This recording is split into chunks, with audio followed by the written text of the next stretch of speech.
Thanks for joining me today. On the show, I have Eloise Barshes. She is part of Volunteer Attorney Services. She's been on my show in the studio before all of the world changed as it has, and she's here to update us on the services provided, the needs of our community, and we'll have a couple of other guests later in the show to also further explain the needs and the needs that are being met. Thanks so much for being here, Eloise. Yeah, thank you for inviting me. My Facebook friend who I rarely get to see. I know, it's nice. This is one way to stay connected for sure. It is. So tell us about your role at Volunteer Attorney Services, but also the role of VAS, as it's called here in our community. Well, again, thank you for having me on. As mentioned, my name is Eloise, and I'm the Executive Director for Chelan Douglas County Volunteer Attorney Services. We have a long name, but we are an organization that provides civil legal services, and those are free because we have attorneys in our community who are donating their time. And our clients are low income, so they're folks who have an income that's below 200% of federal poverty level, which just means that they can't afford legal help on their own. And civil legal services, this is family law, this is housing, this is consumer issues, this is wills and estates. And so we've been doing this for 18 years. I've been in the position for 5 years, but in COVID, we've had to make some real changes, and but we believe in it so much that we've just continued to press on because the needs are growing. Let's talk a little bit about the needs. We'll be adding two volunteer attorneys to the show a little bit later, Emily Gale and Beth Bratton. So let's talk from your point of view, your role now compared to perhaps the last time you were on my show, a year and a half ago or so. Yeah, well, the reality is that low-income folks face legal problems. You know, in a recent study, it was 9 times, 9 times in a year. And so that hasn't changed. And when we talk about loss of income due to COVID, we also now are even increasing the number of people that would need our services in the first place. So we've seen a few things. I mean, just from as a director of the organization, definitely some folks don't have the bandwidth to deal with legal problems right now. So we haven't seen the flood that we are expecting in the coming year when people start to get things in order, but it's been steady. And so custody issues, how do you deal with, realities of like COVID times, visitation? I mean, that's been a thing. And, I hate to make a joke of it, but being locked down with a partner that is not a great person. I mean, this is where the rubber meets the road, and people are tired and they're burnt out emotionally, but now they have to figure out how to manage a relationship or possibly end a relationship. So custody issues coming into your office at this point, I've thought about that, having been a single widowed mom all these years, and married before that. I've tried to imagine what it's like for, say there's one parent who takes COVID very seriously and follows all precautions, and the other parent is not so much. And you're sharing this space back and forth and re-engaging and, all the things that would go with exposure or whatever that feeling is, not a right or wrong, but two different ways of approaching something that the whole world is dealing with right now. Yeah, so difficult. And we just know personally what it feels like, this added stress.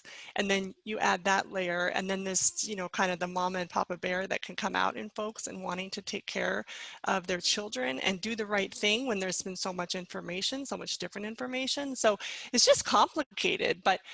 And Emily Gale, she's our legal case manager, she's going to talk with you a little bit, and you can ask her. She's got some really wonderful stories about what that means for people and what they've been able to achieve through our organization. But that's just one side of the coin, is just how does it feel to navigate and live in this really challenging world. The other big thing that I have to say is just it's about housing and the reality that we have an eviction moratorium in place, which means that a person can't be evicted for not paying rent. And that's because some folks have lost their income because of COVID. And so the reality is those protections are in place to protect the most vulnerable. And really, we are all so vulnerable right now. But that's another thing that we're here to help folks with and make sure that A, they're not being illegally evicted and or told that they need to leave when that's not the way that the law is in place. But some folks just need to find out what their rights are, what's appropriate, what's reasonable, what do they have the bandwidth for? I mean, that's something I'm really proud about our organization, because when folks can just call, find out what are my options, because when this world with so much information, so much stress, so much anxiety, you just need a little bit of time to hear what can happen, what would happen, what can I do, and what should I wait a little longer to handle, because it's just too much going on right now. And that's why I wanted to have you on the show today, because some people aren't aware of your services. Some people think there's no way I can get the help I need because I can't afford it. So let's come back and talk with Emily Gale. She'll join us as well on the show and get a little further into this discussion. Thanks for being here so far.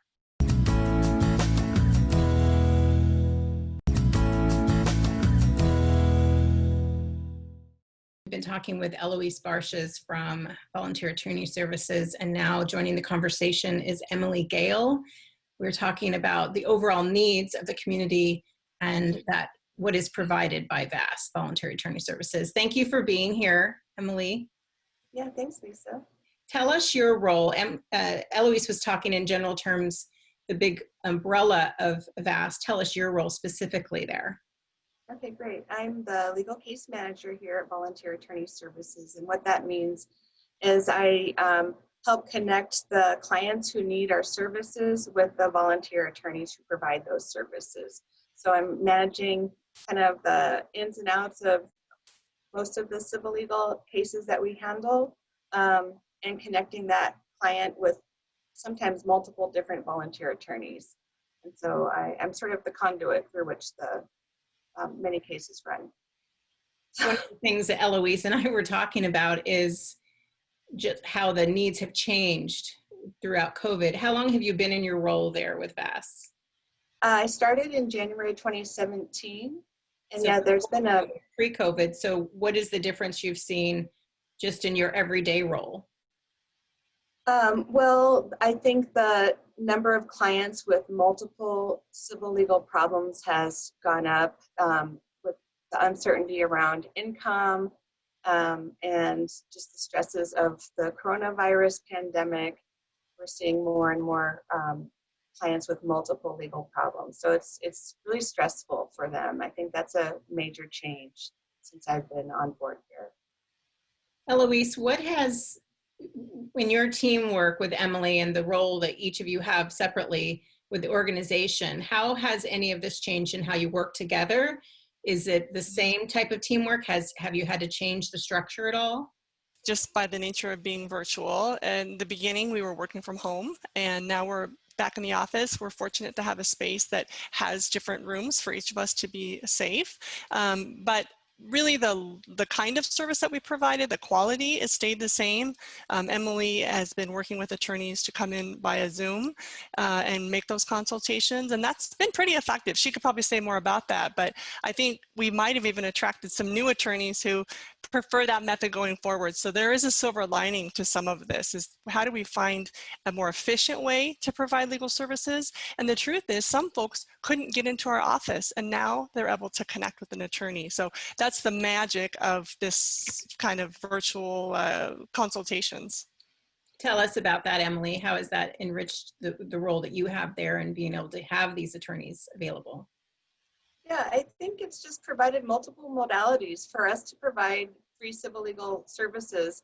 And it helps us to maximize the time that the attorneys have to give us and direct that all toward the needs of the client. So, for example, last week we had an attorney who was here providing a legal clinic, and two of the clients met virtually with the attorney, even though he was here in our office, and the third client came into the office for the consultation.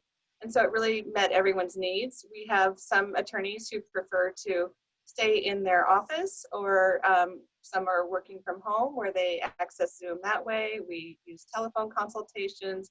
It's really expanded the way we can deliver services and meet everyone's needs. Emily, give us an example of some of the services that you've helped provide just over the last 6 months? What are some examples for people who are watching thinking my case or the legal help that I need doesn't apply here?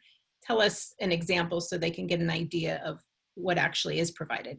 Yeah, well, we provide legal services for civil legal matters. And we also like to connect people who we wouldn't necessarily serve as a client to other sources of help in the community. And we think that's a valuable place that we can offer the community. But in terms of our program, initially we had quite a few bankruptcies coming through. I think people were probably on the verge of sort of economic catastrophe or disaster, and COVID pushed them over the edge. So that is one area, and we're very fortunate to have some very dedicated bankruptcy attorneys who volunteer in our program. And for certain cases, they can provide that full sense of relief for a fresh start, which is really helpful. Throughout the pandemic, we've offered a lot of family law consultations. As I mentioned before, some of these matters involve multiple legal issues. There might be a related housing matter, a related domestic violence matter, and then of course a family law matter with a custody, often with custody for children. So that's been steady throughout the pandemic. There was a time where we had to close our services, sort of. I would only say sort of, for wills and estates because the senior center was closed, and we were hosting those clinics there. But we have, when we reopened our office here, we started offering those consultations again in August, and we had volunteers who stepped up throughout to provide those telephone consultations throughout this pandemic, even when the senior center was closed. So wills and estates has been steady. We're seeing some contract and debt issues coming through now. So it's really everything. And of course, a big portion of our services is with the Housing Justice Project and helping people understand the rapidly changing circumstances around all of the moratoriums. And Eloise, when Emily mentioned that sometimes you outsource or you connect people to other organizations, what's an example of that? That someone they may think they need your support, but maybe they need another in addition to or aside from it. Yeah, well, we have such an incredible nonprofit community, and what comes to my mind immediately is the Community Action Council.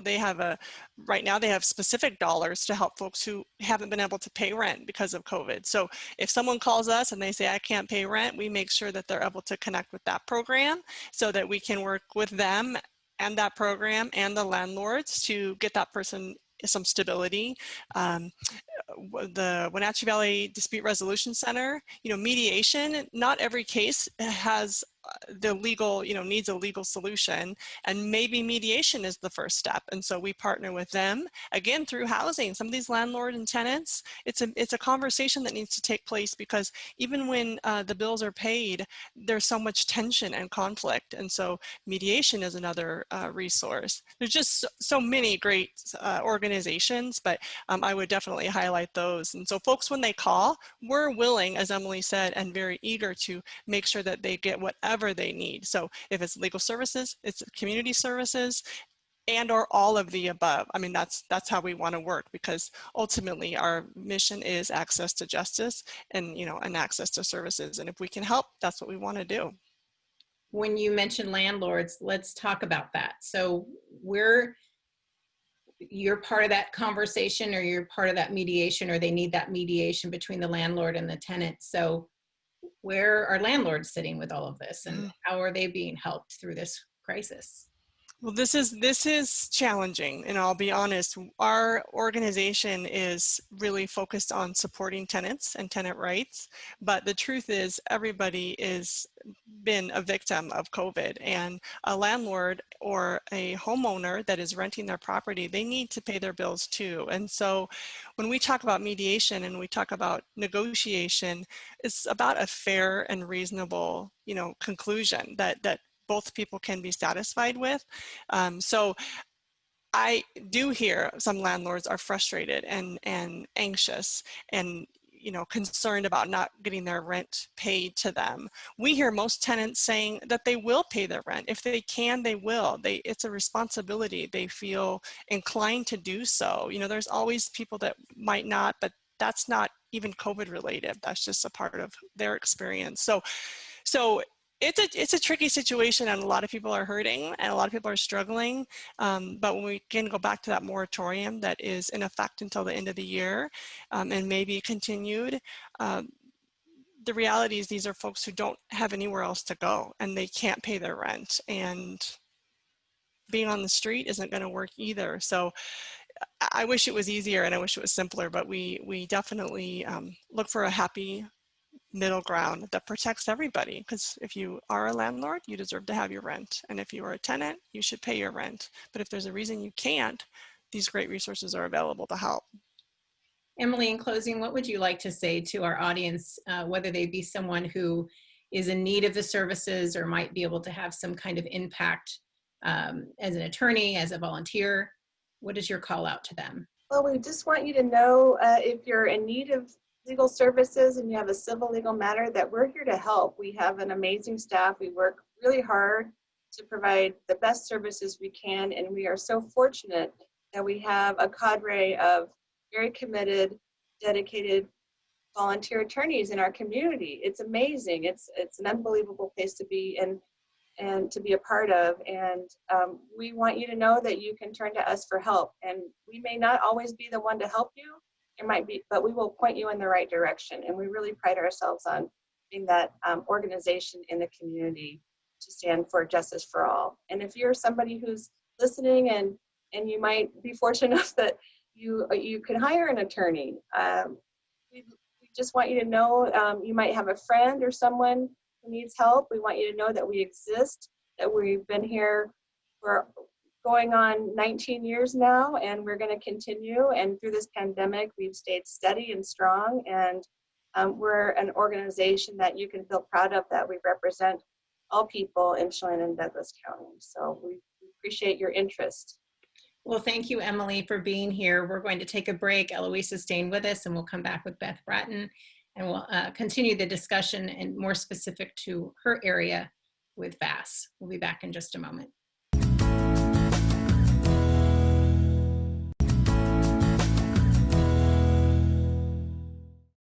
We're back. We're visiting with Volunteer Attorney Services Executive Director Eloise Barshes. We also had Emily Gale on the show, and now joining us is Beth Bratton. Thank you all, ladies. Thank you all for being here and informing the community not only of who you can help, but how maybe the community can help VAS, Volunteer Attorney Services. We'll get to that a little bit later in the show. Beth, thanks for being here. It's nice to meet you. Let's talk for a minute about what brought you to VAS and why you are a volunteer. Thank you. The Volunteer Attorney Services allows attorneys to come in and volunteer their time to give, basic, whatever assistance or representation we can help individuals through their process. So the reason that I like to volunteer at VAS is because there's a lot of people who need help within our judicial system. And the service that I can provide kind of gives them some confidence, allows them to kind of understand the process, and kind of guides them on any questions or help that they need through the judicial system. And now that you are a volunteer, what has been the most rewarding part of your work there at VAS? The most rewarding part is just being able to help people. I can tell you that every time I leave there, I always get the sense that I wish I could do more. Just because there's such a need of people trying to just understand and facilitate how the system works. Now, housing has been an increased need that Eloise has shared, that people have been needing help with having that dialogue with their landlord and getting help in paying their rent, or getting help in not paying their rent and having that relationship still remain intact, at least civil. One of the things that Eloise mentioned before the show is how family law is still just as busy as ever. And how has COVID impacted family law, in your opinion, with the people that you've helped? Or is it just, or maybe this bubbling of things that were already in place that now are heightened because of COVID? I think COVID has had an impact. We do different areas of law at our firm, and family law is definitely the area that has not slowed down at all. There's a lot more financial stress for people in their marriage. Obviously, people are spending more time with each other.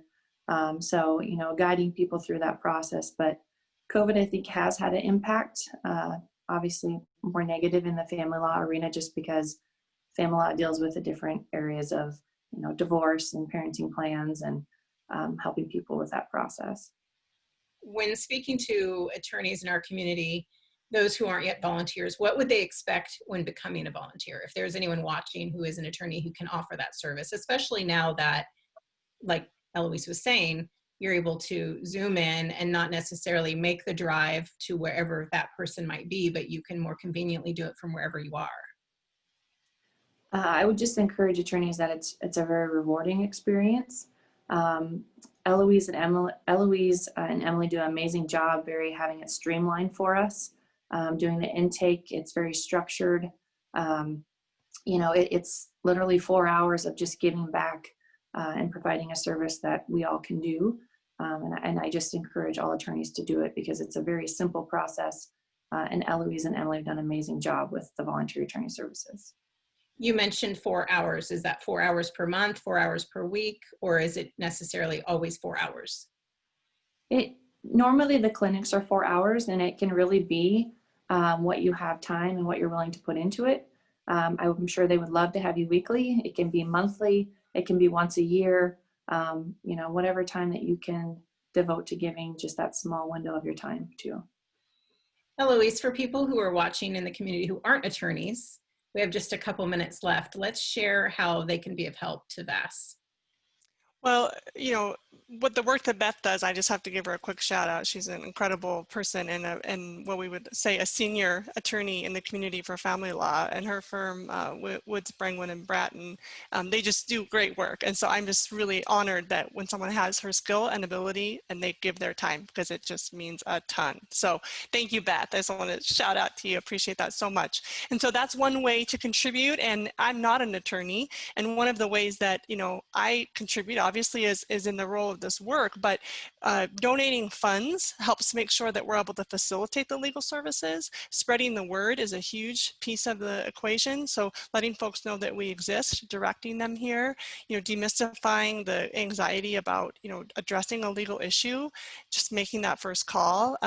But giving funds makes a difference, because when we can afford to facilitate the work and make it streamlined, as Beth mentioned, that makes all the difference. And our staff is myself, Emily. We also have a housing justice coordinator, Rosie Godinho. She's bilingual. We're so excited to have her on our team. We also have an administrative specialist, Sarah, who is also bilingual. So that work of making it accessible means that we have the staff that can do that work. And so making the contribution, put someone like Beth in front of clients who need them so much. With less than a minute left, what is the first step a person would take? Just pick up the phone, make the call, find out if there's a service you provide, and if not, you'll direct them to where they can receive that help. Absolutely. So they can call us. Our number is 509-663-2778. That's 663-2778, and give us a call. And then also look at our website. Our cdcvas.org is another place to connect with us. And also for potential folks interested in learning more about the organization or making a contribution, that's a place to do that. So we welcome all calls, and we'll do our best, as Emily has mentioned, to get folks the help they need, whatever that might be. Well, thank you all. Thank you, everyone, for being on the show today. I really appreciate your time and expertise, and hoping that people who are watching, if they need your help, they'll seek your help. Thanks again.